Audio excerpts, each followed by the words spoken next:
영어 원서 읽기 26번째 시간입니다. The Boxcar Children이라는 소설을 읽고 있는데요. 지난 시간에는 as가 나왔죠. as는 as가 두 번이나 연속해서 나오니까 마치 잘못 쓴 것 같고 영어 문장 같은 느낌이 잘 안 들어요. 그런데 두 개의 as가 다 자기 역할이 있었죠.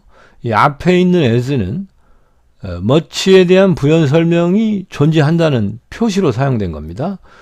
마치 very nice, 이 nice라는 낱말을 이렇게 very로 부연 설명해서 매우 멋진 이렇게 하듯이 much라는 낱말을 이렇게 한 단어로 부연 설명할 때는 much 앞에 넣어서 이렇게 부연 설명을 하면 되잖아요.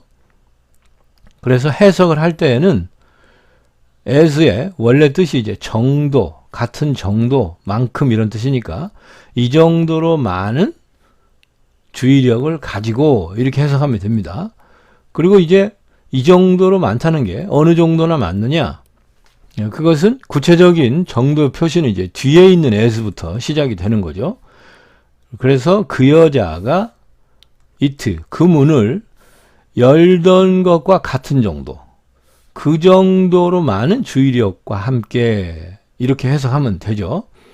그래서 이제 as가 원래는 뒤에다가 as 뒤에 이제 단어나 문장을 붙여서 내가 필요로 하는 부사적 표현을 만들어서 사용할 때 이제 as를 활용해서 원하는 대로 부사적 표현을 만들어 쓴다. 그런 설명을 드렸습니다. 그리고 listen과 hear를 구분했는데요.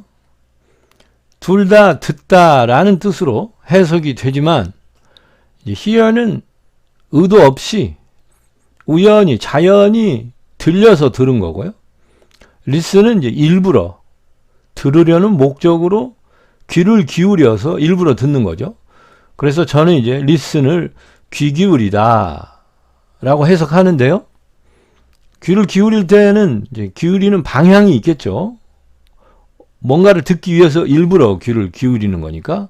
그래서 귀를 기울이는 목적지를 쓰기 위해서 이제 to가 뒤에 와서 항상 listen to 하고서 기울이는 대상이 이렇게 오죠. 여기서도 빵가게 여주인의 심한 코골이, 귀를 기울이는 결국 목표가 코골이였죠. 그래서 코골이에 도달하도록 귀를 기울이는 거였습니다. hear와 listen의 차이도 탐구를 했습니다. 지금 상황은 이제 아이들이 드디어 집을 나서서 몰래 도망을 치기 시작했죠. 그래서 시골길로 지금 도망을 치기 시작한 상황입니다. 그럼 이제 오늘 공부할 문장을 봅시다. 오늘 공부할 문장도 3문장 정도 되는데요.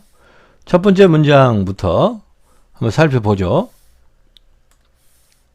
첫 번째 문장은 서술어가 역시 뒤에 나와 있죠. 지금 앞에가 계속 대화하는 내용이라서 대화체가 먼저 나왔습니다. whisper는 속삭이다라는 뜻이니까 이 문장도 원래는 이제 Harry whispered 하고 이 내용이 나왔어야 맞겠죠. 해리가 속삭였습니다. 속삭인 내용은 여기 보면 서술어가 조동사입니다.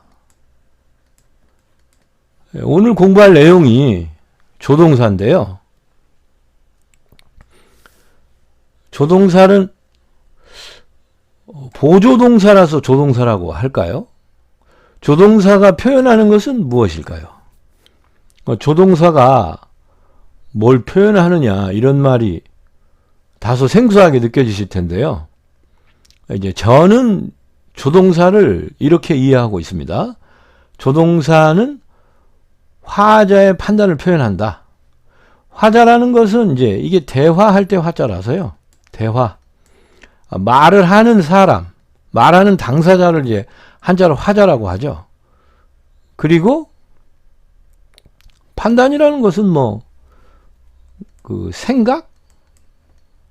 자기만의 생각을 판단이라고 할 수 있죠. 그래서 이제 화자의 판단을 표현할 때에 조동사를 사용한다. 저는 이렇게 생각하고 있는데요. 우리가 보통 문장, 일반적인 이제 문장을 크게 나눠본다면은 현실에서 이제 벌어지고 있는 상황을 있는 그대로 묘사하는 경우가 있고요. 단순 묘사죠, 그것은. 이때 이제 특징은 자기 의견은 하나도 없다는 겁니다. 그게 아니면 자기 생각을 말하는 경우가 있어요. 이렇게 크게 두 가지로 나뉠 수 있는데, 예를 들어서 비가 온다. 그러면 지금 비가 오는 것을 내 눈으로 보고 비가 오는 상황을 내 생각은 하나도 넣지 않고 있는 그대로 말하고 있는 거죠. 뭐 눈이 온다, 바람이 분다, 날이 춥다, 다 그냥 있는 상황을 내 생각을 보태지 않고 내가 단순히 그냥 전달자의 입장이 돼서 그대로 표현하는 경우 아닙니까? 반면에 비가 올 것이다. 뭐 그는 합격할 것이다. 아, 그렇게 하면 안 될 것 같아. 이런 문장들은 순전히 자기 생각이죠.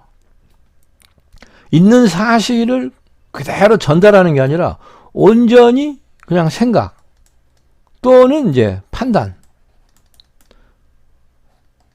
표현하는 경우 아닙니까? 정말로 비가 올지 안 올지는 두고 봐야 되겠고, 지금 당장 비가 오는 것도 아니죠. 비가 올 것이다는, 앞으로 올 것 같다는 자기 생각을 말하는 거 아닙니까? 이렇게 그 문장이라는 게 이제 사실적 묘사의 경우가 있고 자기 의견을 표현하는 경우가 있습니다. 그 중에서 내 판단을 말하고 싶을 때 조동사를 사용한다. 그것이 이제 제가 지금 설명드리려는 내용입니다. 다시 원문으로 돌아가 보면요. 지금 메이가 조동사죠. 그리고 이 조동사가 이 문장에 지금 서술어로 쓰였습니다. 그런데 이 조동사는 판단을 표현한다고 그랬잖아요. 그래서 이런 동작을 이 메이는 판단 중에서도 허용 여부를 표현합니다. 그래서 이 wake up, up은 이제 없어도 되죠. 부연 설명용으로 추가됐죠. 그래서 그 여자가 깨어나는 것이 허용이 된다고 판단한다는 내용입니다. 판단의 주체는 누굴까요? 말하는 사람이 화자 헨리죠. 그래서 헨리가 판단하기를 그 여자가 아침이 되기 전에, 이렇게가 한 덩어리죠. before는 이제 뒷단어와 한 묶음이 됩니다. 아침이 되기 전에 잠에서 깨는 것이 안 됩니까? 아침까지는 무조건 자야 하나요? 반드시 아침이 되어야만 일어납니까? 그건 아니죠. 깨고 안 깨고는 이제 자기 자유 아닙니까? 그러니까 아침이 되기 전에 그 여자가 잠에서 깨는 게, 그 여자는 이제 빵집 여자겠죠. 깨어나는 것도 허용은 된다. 말이 안 되는 건 아니다. 금지사항은 아니다. 이런 얘기죠. 그래서 만약에 허용된다는 말이 어려우면 개연성이라고 이해하셔도 좋겠습니다. 개연성에 대한 판단. 그러니까 헨리가 판단하기에는 빵집 여자가, 아줌마가 아침 전에 깨어날 개연성이 있다고 판단한다는 겁니다. 내용이 좀 뭐 개연성 또는 뭐 이 허용 이런 말들이 좀 어렵습니까? 그래서 우리말로 더 자연스럽게 해석할 때는 이럴 수도 있다. 그런 일이 일어나는 것도 말이 안 되는 건 아니다. 그럴 수도 있다. 또는 뭐 경우에 따라서는 이럴지도 모른다. 이런 식으로 해석합니다. 그리고 이제 윤어는 어투로 그냥 넣은 건데요. 너도 알지라든지 뭐 사실 없어도 되는 말이죠. 뭐 있잖아 이렇게 해석할 수도 있고요. 맥락의 의미로는 뭐 중요하지는 않고 그냥 말투로서 하고 들어간 겁니다. 그래서 이제 헨리가 판단할 때는 아줌마가 아침까지 잘 수도 있지만 그 전에 깨어날 개연성도 있다는 거죠. 깨어나는 것도 말이 안 된다는 건 아니라는 거죠. 그래서 이제 자기 판단을 표현하기 위해서 메이를 사용했습니다. 사실 메이의 느낌을 이해하기는 조금 어렵습니다. 좀 더 많은 문장을 보고 메이가 나온 사례를 한 100개쯤 보다 보면은 메이의 느낌을 가장 잘 느낄 수 있는 딱 알맞는 사례가 한 번쯤은 걸릴 거예요. 그 사례도 뭐 사람마다 다르겠죠. 어떤 사람은 이제 이 문장에서 더 느낌이 확 올 수도 있고, 어떤 사람은 다른 문장에서 메이의 느낌을 더 가질 수도 있고, 그래서 자신이 깨우치기에 딱 알맞는 문장을 만날 때까지 메이로 구성된 사례를 조금 많이 보면서 기다려야 합니다. 우선 이제 오늘 시작했으니까 이 소설이 끝날 때까지 메이로 구성된 문장이 많이 나올 거예요. 그래서 좀 더 잘 알아들을 수 있는 문장을 만날 때까지 기다려 봅시다.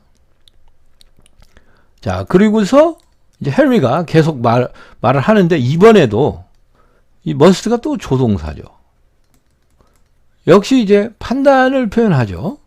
판단 중에서도 머스트는 반드시 그래야만 한다. 반드시 그럴 거다 하는 필연을 표현할 때 이 머스트를 사용합니다. 그래서 여기서도 이제 before then이 지금 그 당시 그때 이런 표현이잖아요. 그래서 그 아주머니가 잠에서 깨어나는 시점을 표현합니다.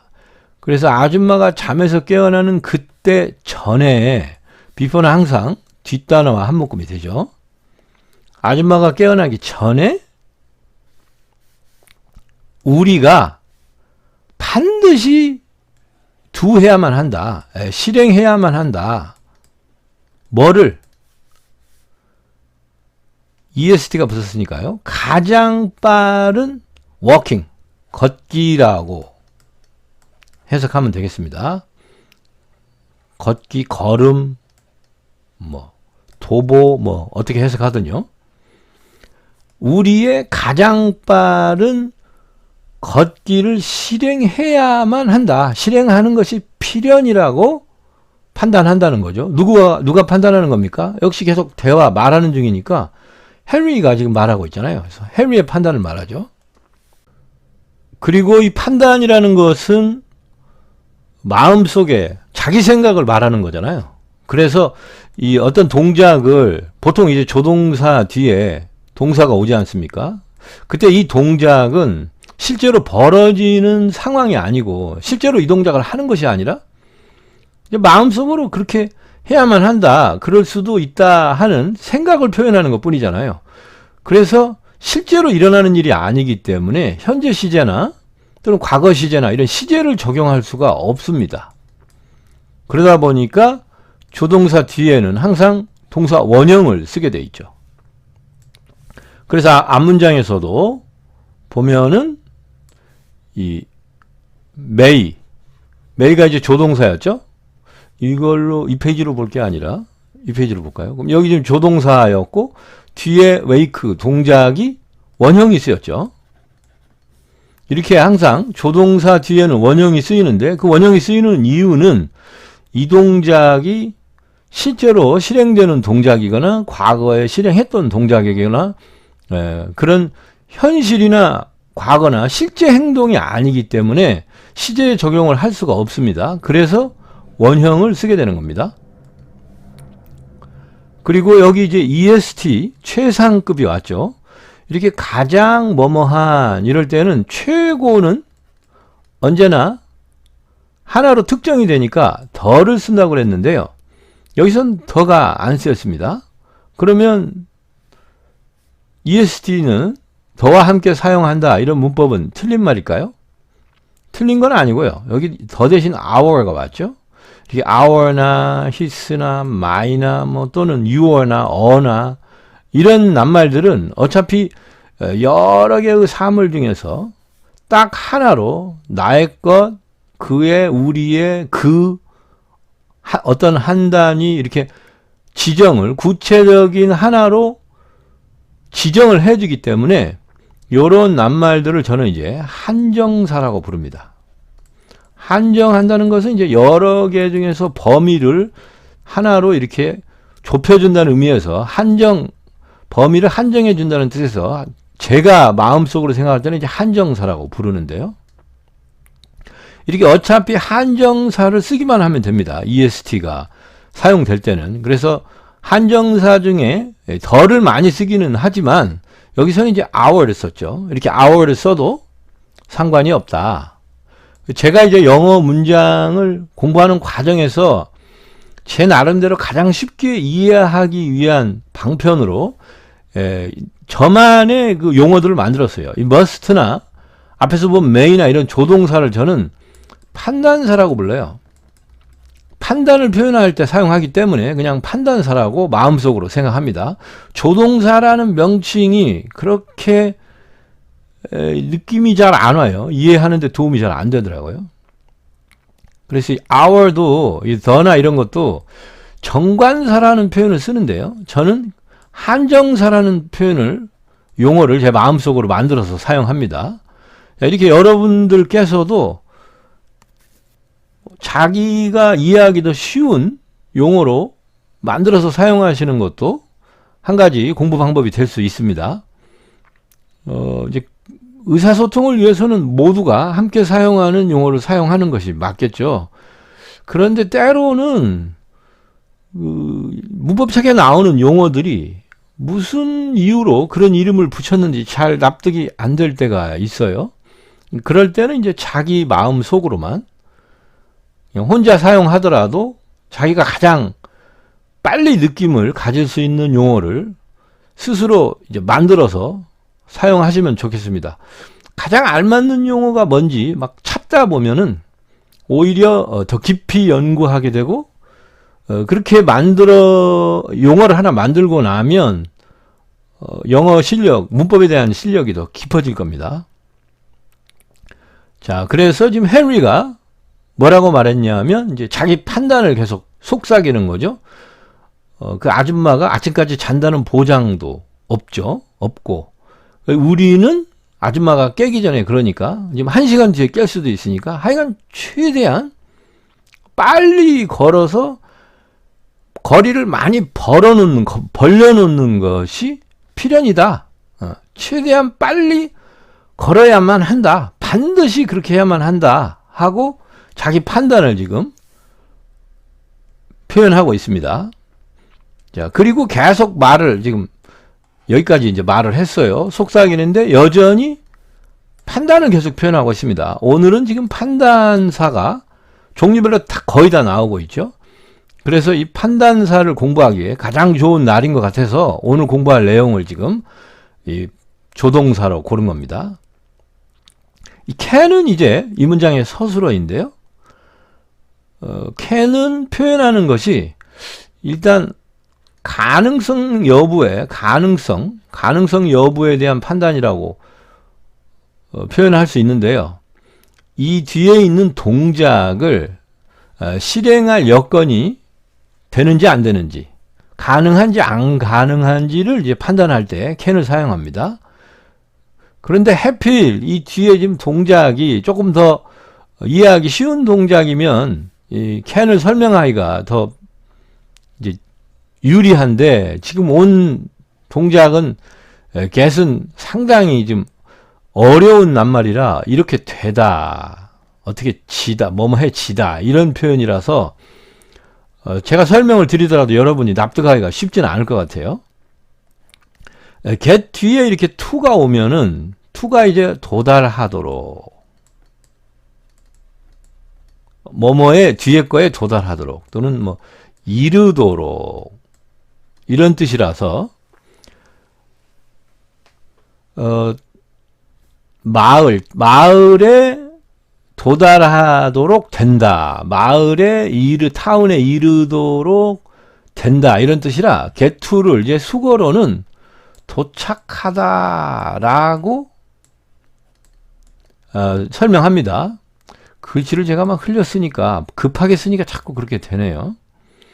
그래서 get to를 수거로 이제 암기하기도 하는데 to와 get과 각각 단어의 의미를 정확히 파악해서 해석하면 결국 그 말이 되죠. 여기에 도달하도록 된다니까 도착하는 거겠죠. 그리고 이제 another는 이제 on 플러스 other죠. 원래는 이제 하고 한 단위의 사물이 오는데 other town이 오는데 town 여기 other가 앞에가 모음이다 보니까 대신에 on을 쓴 거죠. 근데 이게 또 그나마도 붙여서 아예 한 단어로 만들었습니다.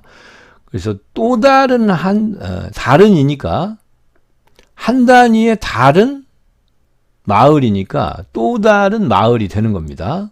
그래서 또 다른 마을에 이르게 되기만 오는 이제 그렇게 오직 그렇게 되기만 하기만 하는 것이 우리가 가능하다면 그래서 만약에 우리가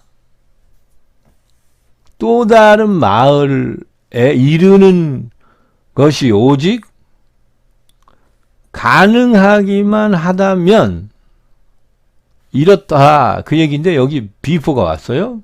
before는 뒷문장과 한 덩어리죠. 그래서 이러하기 전에 다른 마을에 도착할 수만 있다면 그런 뜻이 됩니다. 여기도 문장이 또 와서 문장 속에 문장이 또 들어있는 형태인데요. 서술어가 이제 find니까 그들이 이 빵가게 부부겠죠. 부부가 발견하던데 out을 썼죠. 그러면 밖으로 발견하는 거니까 부연 설명으로 쓰인 겁니다. 그래서 발견해 내기 전인데 find 목적어로 문장이 왔어요. 뭘 발견해 내기 전이냐면 우리가 가버린 떠난 상태로 존재한다는 거죠. 그래서 우리가 떠나고 없는 상태로 존재한다는 것을 우리가 갔다는 사실을 떠났다는 사실을 발견해내기 전에 우리가 또 다른 마을에 도착할 수만 있다면 그 부부가 여기 won't는 will not인데 줄이면은 자 다시 쓰겠습니다. will을 그대로 모양을 놔두고 뭐 이런 식으로 쓰면 훨씬 이해가 빠르겠죠. 근데 발음 소리 나는 대로 그대로 쓰다 보니까 will not을 줄이면은 이제 won't로 줄여서 발음하는 것이 자연스럽게 되나 봐요.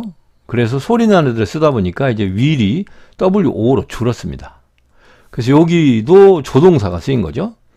will은 의지나 작정을 이제 표현합니다. 자기가 이렇게 할 작정이라고 판단을 내리는 거죠. 이렇게 해야겠다라고 판단을 내리는 거죠. 그래서 우리말로 해석할 때는 이제 뭐뭐 할 것이다. 이런 식으로 해석이 되는데 여기서 not이 왔으니까 안 할 것이다가 되겠죠. 그래서 그들은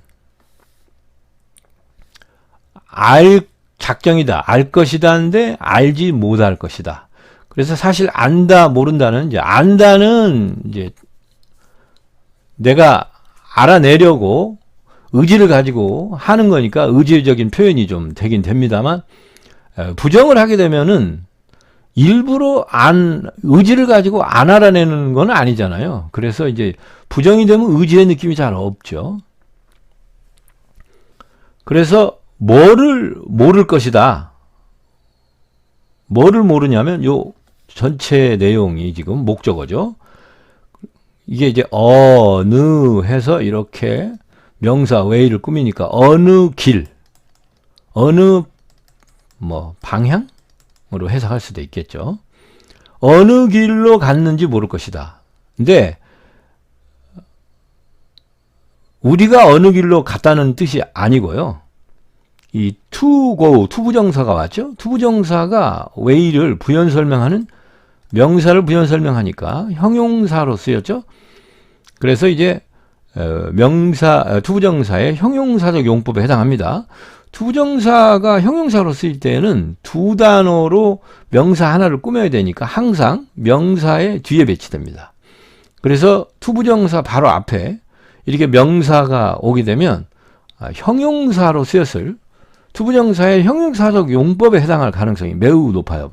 반드시 그런 건 아니지만, 그래서 이제 투부정사의 앞뒤에 어떤 품사가 배치되어 있는지를 한 번쯤 따져보는 것도 좋겠습니다. 그러면 이제 그들이 가야 할 어느 길, 이렇게 해석해야 되겠습니다. 그래서 어디로 가야 할지를 모를 거다. 우리를 찾기 위해서. 그러니까 우리가 떠나간 그 길을 모를 거다가 아니라 자기들이 가야 할 어느 방향, 우리가 사라졌으니까 우리를 찾기 위해서 어디로 가야 할지를 모를 것이다. 이런 뜻이 됩니다. 자, 그래서 오늘 이제 공부한 그 조동사, 판단사를 전부 좀 정리를 하면요. 저는 이 조동사를 판단사라고 표현한다고 했죠. 그래서 메인은 허용, 그렇게 하는 그런 동작을 하는 것도 허용이 된다, 안 된다 하는 허용 여부에 대한 판단을 표현하고요. 이제 must는 반드시 그렇게 해야 된다, 반드시 그럴 거다 하는 이 필연에 대한 판단을 표현하고, can은 그런 동작을 하는 것도 여건이 된다, 가능은 하다 하는 이 가능 여부에 대한 판단. will은 이제 의지나 작정에 대한 판단인데, will의 경우에 이제 항상 의지만을 표현하는 것은 아니고요. 앞으로 이제 장차 그렇게 할 거다 하는 의지도 표현되지만, 그럴 것 같다, 꼭 의지가 아니라도 미래에 그렇게 진행될 것 같다 하는 표현도 will을 사용하기 때문에 will을 이제 미래 시제라고 말하기도 합니다. 자, 그래서 여러분이 흔히 알고 있는 가장 흔한 표현이죠. You can do it. 여기서도 이제 can이 지금 서술어로서 조동사가 쓰였는데, 물론 판단을 표현하겠죠.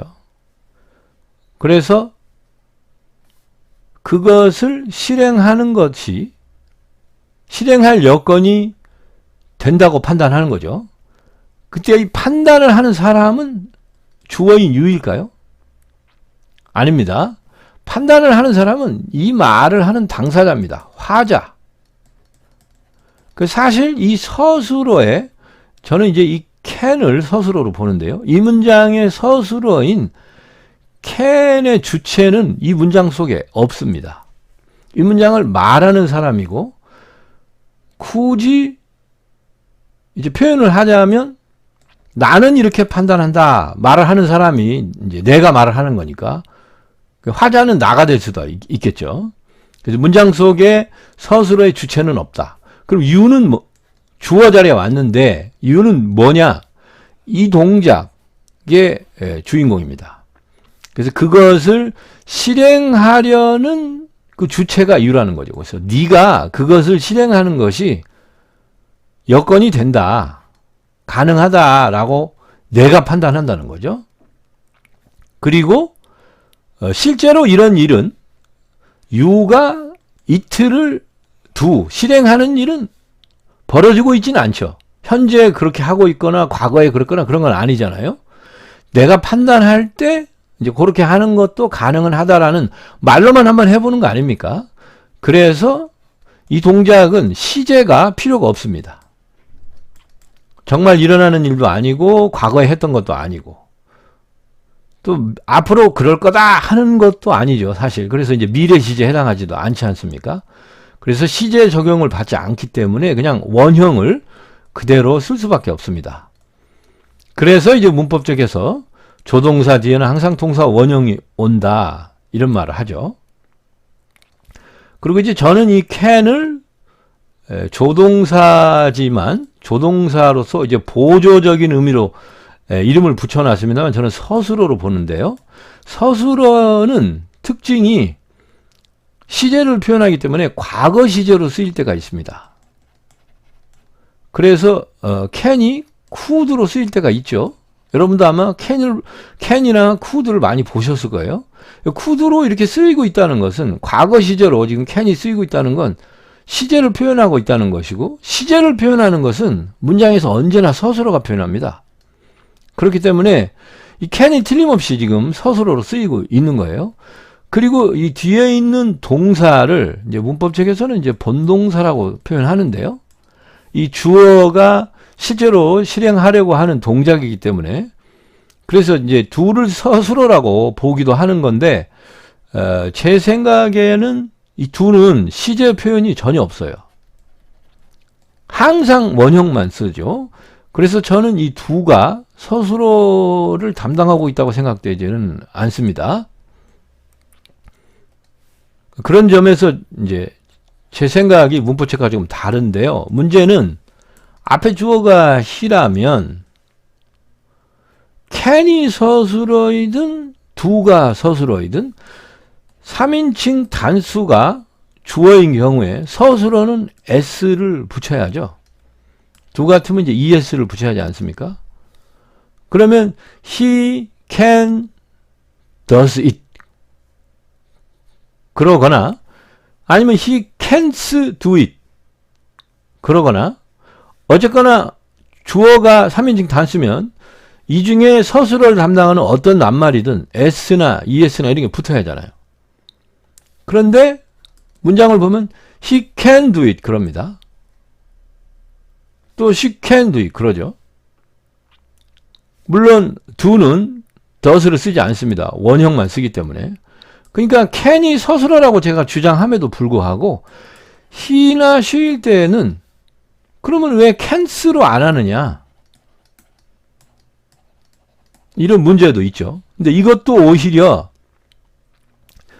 이런 문장이 존재하지 않는다는 것이 오히려 can이 화자의 판단을 표현한다는 증거가 되기도 합니다. 왜냐하면 이 can의 주체가 he라면 s를 붙였을 겁니다. 그런데 판단을 내리는 주체는 누굽니까? 이 앞에 있는 주어 자리에 온 낱말이 아니죠. 이 말을 하는 화자가 주인공이지 않습니까? 그래서 3인칭 단수가 이 자리에 오더라도 can은 여전히 그냥 can으로 쓰고 can't로 안 하는 겁니다. 이 내용은 너무 복잡했나요? 여기까지는 설명을 할까 말까 고민을 좀 했는데 말이 나온 김에 그냥 설명을 드렸습니다만, 이제 다시 한번 나중에 이제 조동사들이 나오는 경우에 그때 정말로 이제 3인칭이 주체로 등장했을 때 한 번 더 설명을 드리도록 하겠습니다. 자, 오늘은 일단 이 조동사들에 대해서 이제 제 의견을 말씀드렸는데요. 조동사는 이제 판단을 표현한다. 특히 이 말을 하고 있는 이 화자의 판단을 표현한다. 그래서 지금 헨리가 실제로 벌어지고 있는 일을 눈으로 보고 그대로 묘사하는 상황이 아니고 그냥 오직 자기 생각만을 이럴 것 같다라는 자기 생각만을 말하는 상황이고, 그러다 보니까 이 판단사의 뒤에 오는 동작들이 전부 벌어지는 일들이 아니고 벌어졌던 일도 아니고 그냥 생각 속에만 있는 동작이라, 말로만 한번 해보는 동작이라서 원형을 쓰게 돼 있다. 그런 내용만 이해를 하시고, 그 이상의 설명, 제가 더 드렸던 설명은 다 잊어버리셔도 상관없겠습니다. 한 가지, 여기 이 동작들의 주체는 이 앞에 쓰인다. 그래서 이제 she가 wake 하는 거고, we가 do 하는 거고, we가 get 하는 거고, they가 know 하는 거고, 그렇게 이해하시면 되겠습니다. 그리고 before도 여기서 지금 두 번 나왔죠. before도 항상 뒤에 있는 낱말, 3번이나 나왔네요. 예, 뒤에 있는 또는 이 경우에 이제 문장이 왔죠. 바로 뒤에 있는 낱말이나 문장과 한 덩어리를 이룬다. 그래서 이러기 전에 그렇게 이해하시면 됩니다. 이 오늘 공부하는 문장에서는 이제 before도 공부하기 아주 좋은 상황이네요. 3개나 등장을 해서. 그리고 이 문장 속에 문장이 또 왔죠. out은 이렇게 전치사지만 뒤에 명사가 없으니까 부사로 쓰였고, 그래서 find를 부연 설명합니다. 그래서 find out을 알아내다, 이 밖으로란 뜻이지만 이제 find와 엮어서 알아내다 이렇게 해석하시면 좋겠습니다. 자, 그리고 이제 투부정사가 형용사적으로 쓰였죠. 자, 제가 그러면 천천히 한번 읽어보겠습니다. She may wake up before morning, you know, whispered Henry. We must do our fattest walking before then. If we can only get to another town before they find out we are gone, they won't know which way to go. 수고하셨습니다. 이것으로 이 시간 강의는 마치겠습니다.